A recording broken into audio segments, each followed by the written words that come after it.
அரசு பள்ளி ஆசிரியர் ஆகணும். அதாவது அரசாங்கத்தில் ஒரு வேலையில் பணிபுரியணும் அப்படிங்கிறது ஒவ்வொருத்தருனுடைய கனவாக இருக்கும். ஸோ அரசு பணியில் இருக்கக்கூடிய, அதுவும் ஆசிரியர் பணியில் இருக்கக்கூடியவங்களுக்கும் ஒரு முக்கியமான ஒரு செய்தி சொல்லியிருக்காங்க. அதே சமயத்தில் அரசு பணி ஆக வேண்டும் அப்படின்னு இருக்கக்கூடியவங்களுக்கும் ஒரு முக்கியமான செய்தி இந்த வீடியோவில் இருக்குது. இந்த வீடியோ உங்களுக்கு பயனுள்ள வகையில் இருக்குதுன்னு நினைக்கிறேன்.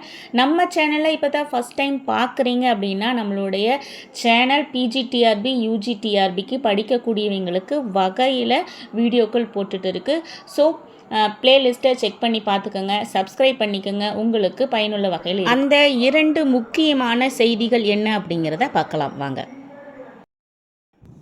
திட்டமிட்டபடி அக்டோபர் 12 முதுநிலை ஆசிரியர் தேர்வு நடக்கும் அப்படின்னு டிஆர்பி சொல்லியிருக்காங்க. ஸோ உச்சநீதிமன்றத்தில் கேஸ் போட்டிருந்தாங்க, டிஆர்பி தேர்வை தள்ளி வைக்கணும் அப்படின்னு. அதற்கு டிஆர்பி அறிவிச்சுக்கலாம் அப்படின்னு சொல்லியிருந்தாங்க. அதன் அடிப்படையில் ஒருவர் டிஆர்பியில் எக்ஸாம் எப்போ நடக்கும் அப்படின்னு ஒரு தகவல் கேட்டதற்கு அதற்கு கொடுக்கப்பட்ட பதிலின் அடிப்படையில் இப்போ செய்தித்தாளில் வந்திருக்கு பாருங்கள். இந்த கீழே பார்த்துக்கலாம், ஒரு 4வது பேராகிராஃபில் பார்த்துக்கலாம். வாரியத்தின் தலைவர் எஸ் ஜெயந்தி தலைமையில் நடைபெற்ற இந்த கூட்டத்தில் தேர்வு நடத்துவது குறித்து ஆலோசிக்கப்பட்டது. அதுலேருந்து பார்த்தலாம். இந்நிலையில் தேர்வர் ஒருவர் முதுநிலை ஆசிரியர் தேர்வை தள்ளி வைக்க கோரி தலைமைச் செயலகத்தில் இயங்கி வரும் முதல்வரின் தனிப்பிரிவில் மனு அளித்திருந்தார். அதற்கு பதில் அளிக்கும் வகையில் ஆசிரியர் தேர்வு வாரியத்தின் இணை இயக்குனர் முதல்வரின் தனிப்பிரிவு தனி அலுவலருக்கு, இது முக்கியமானது, தனி அலுவலருக்கு அனுப்பியுள்ள விளக்கத்தில் சொன்னது என்ன அப்படின்னா, ஆசிரியர் தேர்வு வாரியத்தின் வழிகாட்டுதல் நெறிமுறைகளின்படி ஒரு தேர்வுக்கான அறிவிப்புக்கும் தேர்வு தேதிக்கும் இடையே 60 நாள்கள் இடைவெளி இருக்க வேண்டும். இருப்பினும் முதுநிலை ஆசிரியர் தேர்வில் தேர்வுகளின் நலன் கருதி 90 நாட்களுக்கு மேல் கால அவகாசம் அளிக்கப்பட்டுள்ளது. எனவே ஏற்கனவே வெளியிட்ட அறிவிப்பின்படி முதுநிலை ஆசிரியர் தேர்வு அக்டோபர் 12 தேதியன்று நடைபெறும் என அதில் கூறப்பட்டுள்ளது. ஸோ அக்டோபர் 12 அப்படிங்கிறது எக்ஸாம் கன்ஃபார்ம் ஆயாச்சு. அடுத்தது என்ன அப்படின்னா, செப்டம்பர் 1 தேதி உச்சநீதிமன்றத்திலிருந்து ஒரு தீர்ப்பு வருது. அரசு பள்ளி ஆசிரியர்கள் டெட் தேர்வு எழுதணும், அதுவும் 2 வருடத்திற்குள் எழுதணும் அப்படின்னு ஒரு தீர்ப்பு வந்துச்சு. அப்போது கல்வித்துறை அமைச்சர் ஆசிரியர் சங்கங்களை இணைத்து ஒரு கூட்டம் போட்டு என்ன செய்யலாம் அப்படின்னு சொல்லி பேசியிருந்தாங்க. மறுசீராய்வு மனு தாக்கல் பண்ணுறது, சிறப்பு தகுதி தேர்வு வைக்கலாமா அப்படின்னு சொல்லியெல்லாம் கேட்டிருந்தாங்க. ஸோ மறுசீராய்வு மனு தாக்கல் செய்யப்படும் அப்படின்னு சொல்லி கொடுத்துருந்தாங்க. ஸோ ஒரு சீராய்வு மனு அப்படிங்கிறது ஒரு தீர்ப்பு வந்துச்சு அப்படின்னா 30 நாட்களுக்குள்ளே அந்த தீர்ப்புக்கு உண்டான மறுசீராய்வு மனு போட்டணும். ஸோ நேற்று மறுசீராய்வு மனு போட்டாச்சு அப்படின்னு நேற்றே ஒரு வீடியோவில் பார்த்தோம். தமிழக அரசு வக்கீல் பேசுகிறத பார்த்தோம். இன்றைக்கும் நேரடியாக கல்வித்துறை அமைச்சர் பேட்டி கொடுத்துருக்காங்க. எதன் அடிப்படையில் மறுசீராய்வு மனு தாக்கல் செஞ்சுருக்காங்க அப்படிங்கிறது ஒரு முக்கியமான நோக்கமாக இருக்குது. என்ன அப்படின்னா, 23/8/2010 அப்போ டெட்டு வருது. அந்த டெட்டு வரக்கூடியது இதற்கு பின்னால் எடுக்கக்கூடிய ஆசிரியர்களுக்கு இது பொருந்தும் அப்படின்னு சொல்லியிருந்தாங்க. இப்போ ஆசிரியர் பணியில் இருக்கக்கூடியவர்களும் டெட்டு எழுதணும் அப்படின்னு ஒரு தீர்ப்பு வந்திருக்கு. ஸோ இதைய தெளிவுபடுத்தணும். முதல்ல வந்தது 2010க்கு பின்னாடி வர்றவங்களுக்கு தான் டெட்டு பொருந்தும் அப்படின்னும், ஆனால் இப்போ கொடுக்கப்பட்ட தீர்ப்பானது ஆசிரியர் பணியில் இருக்கக்கூடியவங்களுக்கும் டெட்டு எழுதணும் அப்படின்னு சொன்னதுக்கு, ஸோ அதையே தெளிவுபடுத்தணும் அப்படின்னு சொல்லி தான் மறுசீராய்வு மனு தாக்கல் போட்டிருக்காங்க. ஸோ இதனுடைய விளக்கம் அதுதான். அவர் சொன்ன கருத்துக்களை வாங்க பார்க்கலாம். ரிவ்யூ பெட்டிஷன் நம்ம சுப்ரீம் கோர்ட் நம்ம தாக்கல் செஞ்சிருக்கோம். என்ன கிரவுண்ட்ஸில் என்ன பேக்ரவுண்டில் நம்ம தாக்கல் செஞ்சிருக்கோம், அதுக்கு பலமான என்னென்ன காரணங்களாம் நாங்கள் சொல்லுகிறோம், நீதிமன்றத்தில் இதெல்லாம் எடுத்து வைக்கிறோம் அப்படின்னு நீங்கள் பார்த்தீங்கன்னா, குறிப்பாக இந்த தீர்ப்பு வரும்போது 2 ஆண்டுகளுக்குள் ஆசிரியர் தகுதி தேர்வில் கட்டாயம் தேர்ச்சி பெற வேண்டும் என்ற உத்தரவினை தொடர்ந்து மாணவர்களின் எதிர்காலத்தை பாதுகாக்கவும் மற்றும் பள்ளிக்கல்வி முறை சீர்குலைவதை தடுக்கவும் உச்சநீதிமன்றத்தில் பள்ளிக்கல்வித்துறை தமிழக அரசு சார்பாக மறு ஆய்வு மனுவை நேற்று மாலை நம்ம தாக்கல் செஞ்சிருக்கோம்.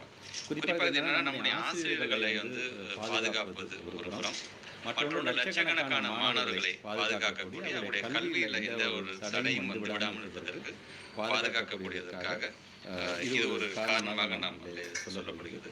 அதே மாதிரி அந்த தீர்ப்பில் பார்த்தீங்கன்னா 55லேருந்து 60 வயசு வரைக்கும் ரிட்டையர்ட் ஆகிறவர்களுக்கு அந்த டெட் தேவையில்லை. ஆனாலும் அவர்களுக்கு பதவி உயர்வு வேண்டும் என்று சொன்னால் அவங்களும் டெட் எழுதியிருக்கணும், டெட்டில் பாஸ் பண்ணியிருக்கணும் அப்படிங்கிற ஒரு தீர்ப்பு வந்து அதுவும் சொல்லப்பட்டிருக்கின்றது. இதெல்லாம் பார்க்கும்போது ஒரு அனுபவம் வாய்ந்த டீச்சர்ஸ் ஆல்மோஸ்ட் பார்த்தீங்கன்னா எல்லாருமே ஒரு 15லேருந்து ஒரு 30 வருஷத்துக்கு மேலாக களத்தில் அனுபவம் வாய்ந்து பல்வேறு விதமான மாணவர்களை, சாதனை படைத்த மாணவர்களை உருவாக்கிய அந்த டீச்சர்ஸோட அந்த அனுபவங்கள்லாம் வந்து இதில் வந்து நீர்த்து போகின்ற அளவுக்கான ஒரு தீர்ப்பாக. குறிப்பாக இந்த ஆக்ட் வந்து ஒரு டெட்டுங்கிறது வந்து 23/8/2010 வந்தது என்று சொன்னாலும் இந்த NCTலே பார்த்தீங்கன்னா ஏற்கனவே வந்து இந்த ஆக்ட் வருவதற்கு முன்பு யார் யாரெல்லாம் பணியில் சேர்ந்தார்களோ அவங்களுக்கு வந்து இது வந்து பொருந்தாது NCT அன்னைக்கு வந்து சொல்லியிருக்கிறாங்க. பட் அதையும் மீறி இந்த தீர்ப்பு வந்து இல்லை அதுக்கு முன்பு யார் யாரெல்லாம் அது என்ன மாதிரியான கண்டிஷன்ஸ் அன்னைக்கு சேர்த்தாங்களோ அந்த கண்டிஷன்ஸ்லாம் வலுவே இல்லாத மாதிரியான ஒரு நிலையை இந்த தீர்ப்பு ஏற்படுத்தி இருக்கு. அதனால நம்மளுடைய டீச்சர்ஸ்க்கு முன்னாடி நாங்கள் அட்ரஸ் பண்ணும்போதும் நம்முடைய ஆனரபிள் சீஃப் மினிஸ்டர் சார்ந்த அட்ரஸ் பண்ணி யாரும் கவலைப்பட வேணாம், யாரும் பயப்பட வேணாம், அச்ச உணர்வுங்கிறது தேவையில்லை. நீங்கள் பிள்ளைங்களுக்கு பாடம் நடத்துங்க, எங்கள் பிள்ளைங்களை பாதுகாக்கிற எங்களோட டீச்சர்ஸை நாங்கள் பாதுகாப்பாமல் யார் பாதுகாப்பாங்க என்று நம்முடைய தமிழ்நாட்டு முதலமைச்சர் சொல்லியிருக்காரு. அதன் அடிப்படையில் இப்போ உடனடியாக நாங்கள் வந்து நேற்று வந்து ஒரு ரிவ்யூ பெட்டிஷன்ஸ் நாங்கள் போயிருக்கோம். குறிப்பாக அந்த மாண்புமிகு நீதிமன்றத்தில் நாங்கள் என்னெல்லாம் நாங்கள் கேட்டோம் அப்படின்னா 23/8/2010 முன்பு நியமிக்கப்பட்ட ஆசிரியர்கள் NCTE அறிவிப்பில் வெளிப்படையாக வழங்கப்பட்டுள்ளபடி டெட்டிலிருந்து விலக்கு பெறுவார்கள் என்பதை தெளிவுபடுத்தவும், மேலும் பதவி உயர்வு பெறவும் தகுதியுடையவர்கள் என்பது அந்த கிளாரிட்டி நீங்கள் கொடுக்கணும் அப்படிங்கிறத என்ன கேட்டிருக்கோம். 23/8/2010 பிறகு செய்யப்படும் புதிய நியமனங்கள் மற்றும் பதவி உயர்வுகளுக்கு டெட் தேர்ச்சி பொருந்தும் என்கின்ற விதத்தில் தான் அந்த கிரவுண்ட்ஸ் எனக்கு வைக்கிறோம். உங்களுக்கே தெரியும், நம்முடைய தமிழ்நாடு என்று வரும்போது எஜுகேஷன் சிஸ்டத்தில் இந்த மாதிரி அனுபவம் வாய்ந்த டீச்சர்ஸ் இவங்களெல்லாம் கொண்டு ஒரு பலமான ஒரு கட்டமைப்பை வைத்திருக்கிறது தான் நம்முடைய எஜுகேஷன் சிஸ்டம். அந்த எஜுகேஷன் சிஸ்டத்தை இந்த மாதிரியான ஒரு தீர்ப்பு வரும்போது யாரும் சிஸ்டம் நிலை குலைந்துவிடக்கூடாது, இதை நம்பி இருக்கின்ற ஆசிரியர்களுடைய வாழ்வாதாரம் நிலை குலைந்து விடக்கூடாது என்ற விதத்தில் தான் நேற்று வந்து நம்ம அந்த ரிவ்யூ பெட்டிஷன் நம்ம தாக்கல் பண்ணியிருக்கோம். கண்டிப்பாக ஒரு நல்ல ஒரு கிளாரிட்டி நாங்கள் NCTE சார்ந்து கேட்கும் போது பார்த்தீங்கன்னா நோட்டிஃபிகேஷன் நம்ம வச்சுருக்கோம். நம்ம அந்த NCTE சார்ந்து ஒரு கிளாரிஃபிகேஷன் கொடுத்துட்டாங்கன்னா கிட்டத்தட்ட பார்த்தீங்கன்னா ஒரு 3.28 lakhs டீச்சர்ஸ் இதில் வந்து இருக்கிறாங்க. இது இல்லாமல் ரிட்டையர்டாக திறமையில் இருக்கக்கூடிய கிட்டத்தட்ட 67,500 டீச்சர்ஸ் இருக்கிறாங்க. ஸோ அவங்களுக்கு ஒரு பதவி உயர்வு இல்லாமல் ரிட்டையர்ட் ஆகிறதாக இருந்தாலும் சரி, அவங்களுக்கு அங்கீகாரம் இல்லாமல் ரிட்டையர்ட் ஆகிறதாலும் சரி, இருக்கக்கூடிய டீச்சர்ஸ்க்கு நாங்கள் டெட்டுக்கு நாங்கள் தயார்படுத்திக்கோமா, பள்ளிக்கூடத்தில் மாணவ செல்வங்களுக்கு நாங்கள் பாடம் சொல்றதுக்கு நாங்கள் தயார்படுத்திக்கோமா, எனக்கு அந்த மனநிலை இருந்துடக்கூடாது என்பதற்காக நேற்று ரிவ்யூ பெட்டிஷன் நாங்கள் தாக்கல் பண்ணியிருக்கோம். ஒரு நல்ல தீர்ப்பு வரும் என்கின்ற அந்த நம்பிக்கை இருக்கின்றது. நம்முடைய பத்திரிகை ஊடகத்துறை சார்ந்த நண்பர்கள் மூலமாக நான் நம்முடைய டீச்சர்ஸ் பற்றி நான் வைக்கிற வேண்டுகோள், இந்த மாதிரி அரசாங்கம் உங்கள் பக்கம் நிற்கும். நீங்கள் எப்பொழுதும் போல உங்களுடைய கல்வி பணியை நீங்கள் ஆற்றுங்கள். உங்களை பாதுகாப்பதற்கு என்னென்னலாம் செய்ய வேண்டுமோ அதை செய்வதற்கு நீதிமன்றத்தில் நம்ம உச்ச நீதிமன்றத்தில் நாடி இருக்கிறோம். நல்ல தீர்ப்பு வரும் என்கின்ற நம்பிக்கை இருக்கிறது. அந்த நம்பிக்கையோடு நீங்களும் உங்களுடைய பணியை நீங்கள் உங்களை கவனம் செலுத்த வேண்டும் என்பதை கேட்டுக்கொள்கிறேன்.